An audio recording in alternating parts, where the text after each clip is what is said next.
Most people believe that quitting sugar is a story about weight, about tighter clothes, about willpower and discipline. But from a biological perspective, that assumption misses the entire real story.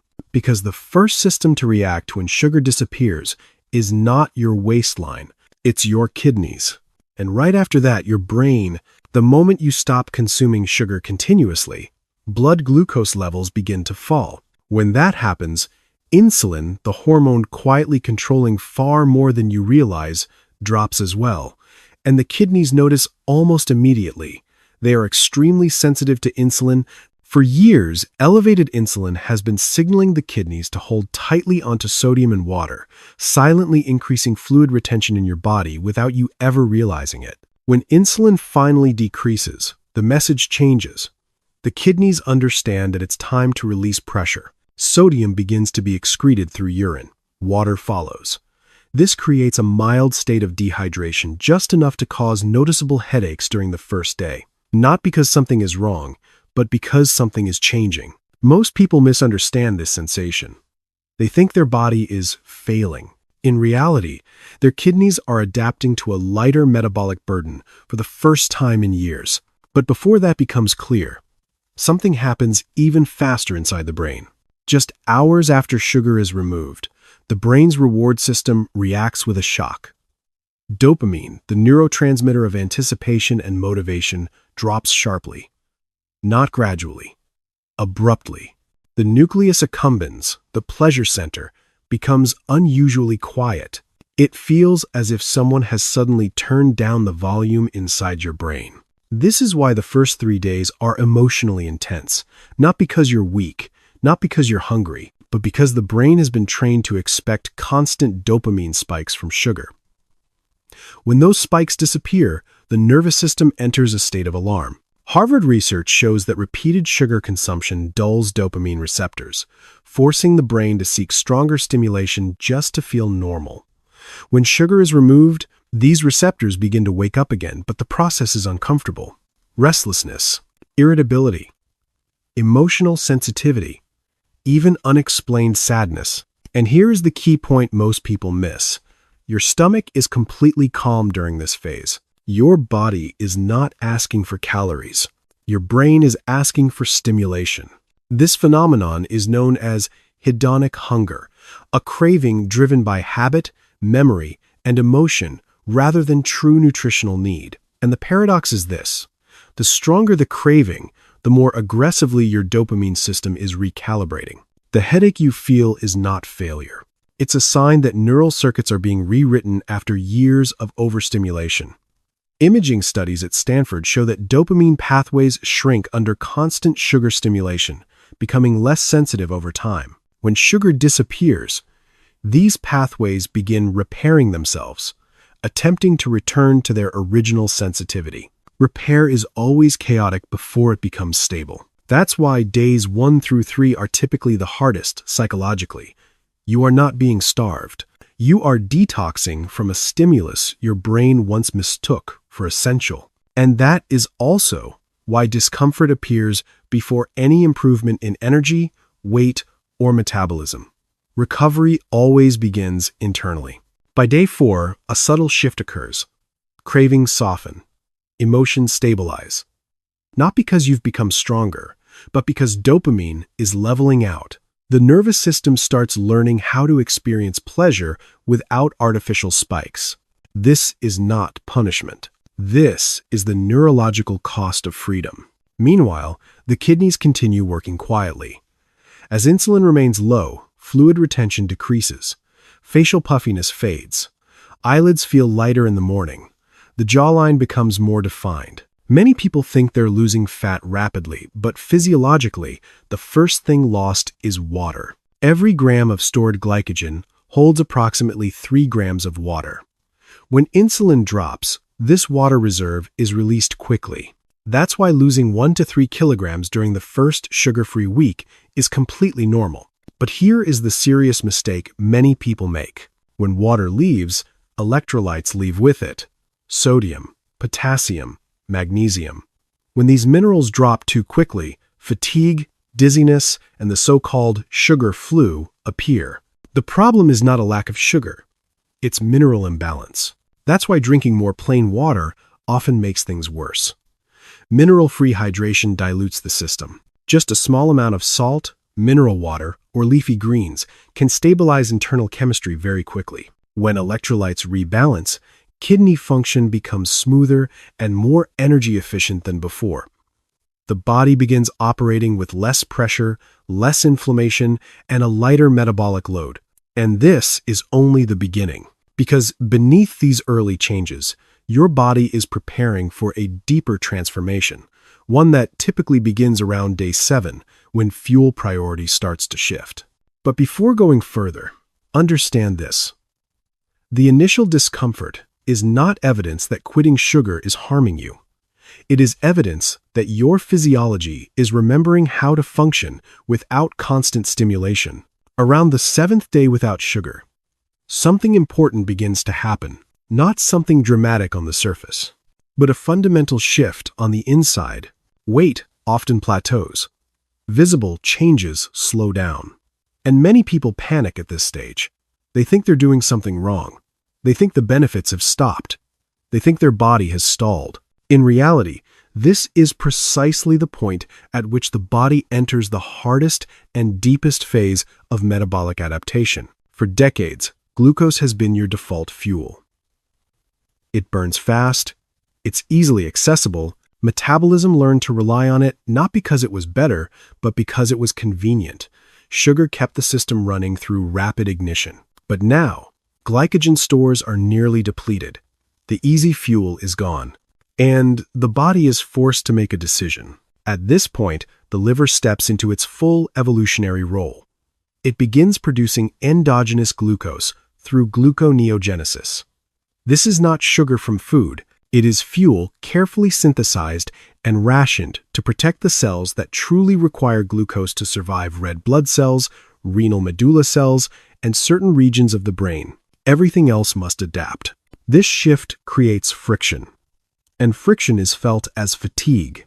People describe this sensation as heaviness, as brain fog, as unpredictable drops in energy that make no obvious sense.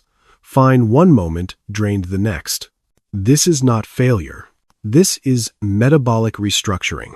Researchers at the NIH describe this phase as the rebuilding of metabolic flexibility, a capacity that was once central to human survival but has been eroded by the modern diet. Your system is abandoning convenience in exchange for resilience. But resilience takes time. During this phase, cells begin increasing their use of fatty acids. Fat-oxidizing enzymes become more active. Muscles gradually transition toward long-lasting energy sources instead of fast-burning glucose. At the same time, mitochondria, the power plants inside each cell, are forced to adapt. For years, they have operated in a glucose-rich environment. Now, they must become more efficient. Early efficiency is uncomfortable. As mitochondria recalibrate, energy production becomes temporarily unstable. This is why brain fog often peaks during this window. The brain, an organ that favors predictability, pushes back against change. And then ketones appear. As fat metabolism increases, ketones emerge as an alternative fuel. Ketones burn cleaner than glucose. They generate less oxidative stress. But neurons are conservative. They do not switch fuels overnight. They hesitate. This hesitation is often misinterpreted as damage or deficiency. In reality, it is adaptation. Neural circuits are learning a new energy language. Once ketone utilization stabilizes, many people report something unexpected: energy without spikes and crashes, focus without anxiety, mental clarity that doesn't collapse in the afternoon. But before that clarity arrives, the fog must lift. That is why days 7 through 10 are often a test of patience, not willpower. And this is where lived experience matters. Many people try to force their body through this phase. They restrict food further, cut calories harder, train more intensely. This backfires. During metabolic transition, the body needs stability, not stress. Excessive restriction raises cortisol. Cortisol interferes with both fat metabolism and neural adaptation. That is why people living under chronic stress often feel worse when they cut sugar too aggressively. Their adrenal systems are already compensating. Adding metabolic strain pushes the system toward overload. The message here is not to give up. It is to soften, adequate protein, sufficient minerals, gentle movement, sleep. These are not luxuries. They are prerequisites for adaptation. When this phase stabilizes, something else quietly improves as well. Fluid balance within the tissues. Persistently lower insulin continues to reduce inflammatory pressure. Joints feel less stiff. Digestion becomes lighter. Abdominal bloating gradually subsides. These are not cosmetic changes. They reflect a reduction in systemic metabolic stress. And as you approach day 10, the fog begins to thin, not suddenly, but gradually. You wake up with steadier energy. Hunger feels less erratic. Emotional swings soften. The nervous system stops searching for emergency fuel. This is the moment many people realize that quitting sugar was never a story about discipline.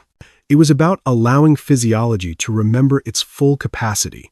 And just as energy begins to stabilize, another quiet transformation starts to unfold, one that affects how you age, how you heal, and how your body processes inflammation. But that story begins after day 10. Around the 10th day without sugar, something subtle yet profound begins to occur. Not intense cravings, not dramatic weight loss, but a sense of reduced internal pressure, as if an invisible force inside is slowly being released. Many people notice this first in their face: less puffiness, calmer skin, joints that feel less stiff upon waking. These changes are often dismissed as coincidence or placebo, but physiologically, they are not.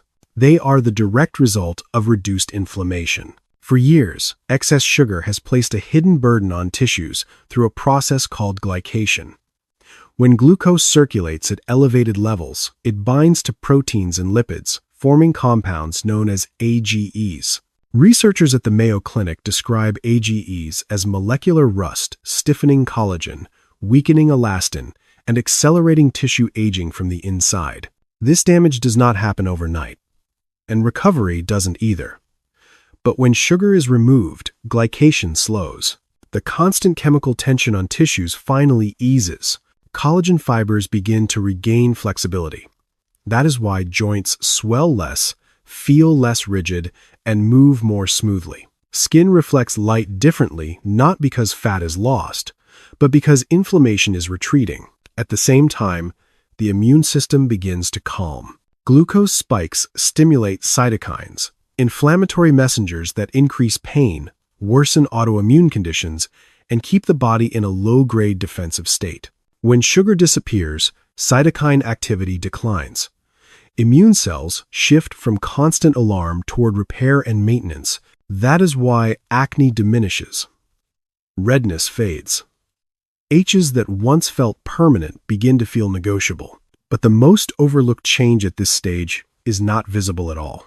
It is energy. Without repeated glucose spikes, mitochondria experience less oxidative stress.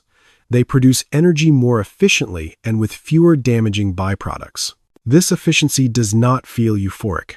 It feels stable. People describe it as waking up without heaviness, as energy no longer rising and crashing unpredictably, as mental space returning where there was once constant noise. Insulin continues to fall during this phase, easing inflammatory pressure within blood vessels. Even the gut benefits. Less sugar means less fermentative irritation, fewer inflammatory byproducts entering circulation. Digestion becomes quieter. Bloating decreases. As systemic inflammation drops, the nervous system stabilizes as well. You react less. Emotional triggers lose intensity. Mood becomes grounded rather than sharp. This is not numbness. It is neural regulation. And here is the deeper insight. Healing is rarely loud. Most people expect transformation to arrive dramatically. But biological repair usually whispers. It feels like relief, not excitement. As you approach day 13, another layer of recalibration begins, one that directly affects cravings and how you perceive food. Your taste receptors regenerate approximately every 10 days. For years, excessive sweetness overwhelmed them, forcing natural flavors to compete against an impossible standard.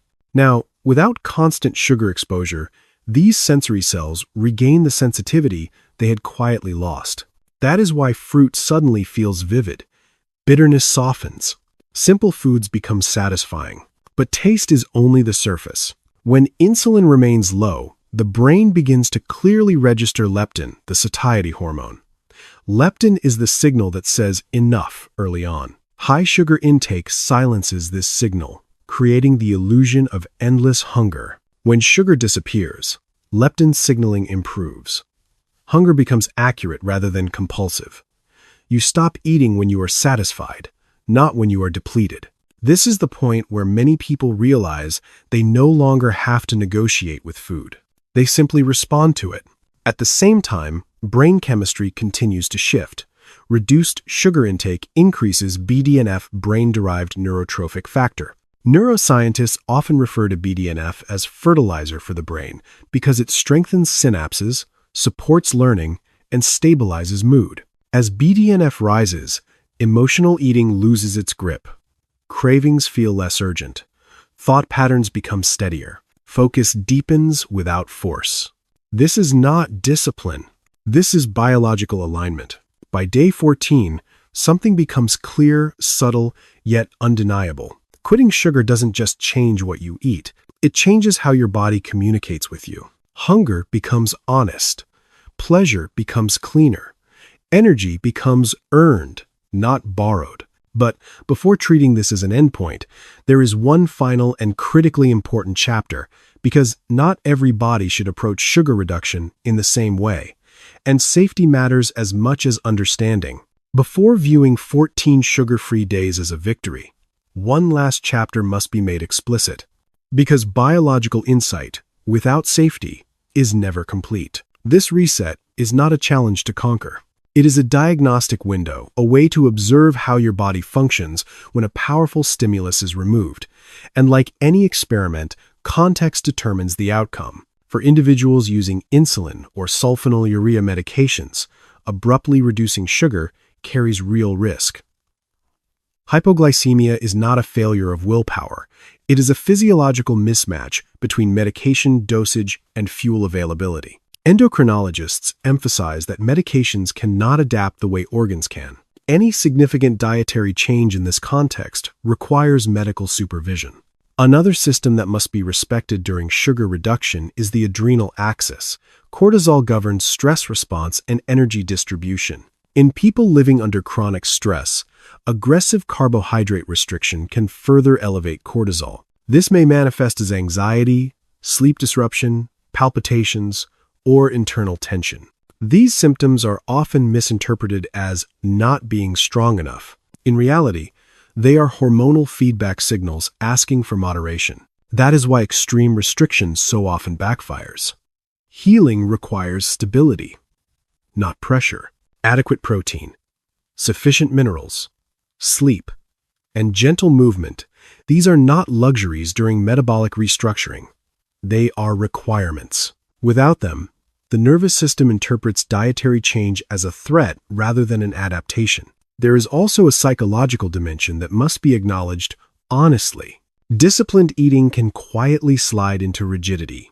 When food choices become moral judgments, when even small flexibility triggers guilt or anxiety, the system has shifted from health toward control. This pattern is known as orthorexia, an obsession with eating correctly that ultimately harms well-being. If you notice fear replacing curiosity, it is time to pause, because the goal of this reset is awareness, not punishment. Clarity, not perfection. This is the paradox many people discover after 14 days without sugar. For some, cravings fade so deeply that returning to former sweetness feels foreign. Taste becomes sharper, energy steadier. Sugar no longer provides emotional comfort. These individuals do not avoid sugar out of fear. They simply no longer feel a biological demand for it. Others choose to reintroduce sugar consciously and still retain many of the benefits: clearer satiety signals, more stable energy, and firmer boundaries around cravings. Both paths are valid. Long-term health rarely comes from absolute elimination. It comes from consistency. Your body thrives when it is given space to repair. And it also thrives when it is treated with kindness. Flexibility preserves adaptability. Extremes destroy it. So let these 14 days be a mirror, not a mandate. A reset, not a lifelong vow unless your body gently chooses that path. Because the most important lesson here is not about sugar. It is about listening. You have seen dopamine rebalance. The kidneys release pressure. Inflammation recede. Appetite signals awaken. Not because you forced change, but because you removed noise. The body did the rest. And that is what remains. Your physiology is not fragile. It adapts. It remembers balance when given the chance. Whatever path you choose next, remember this: health is not built through control. It is built through alignment. And when alignment returns, clarity follows.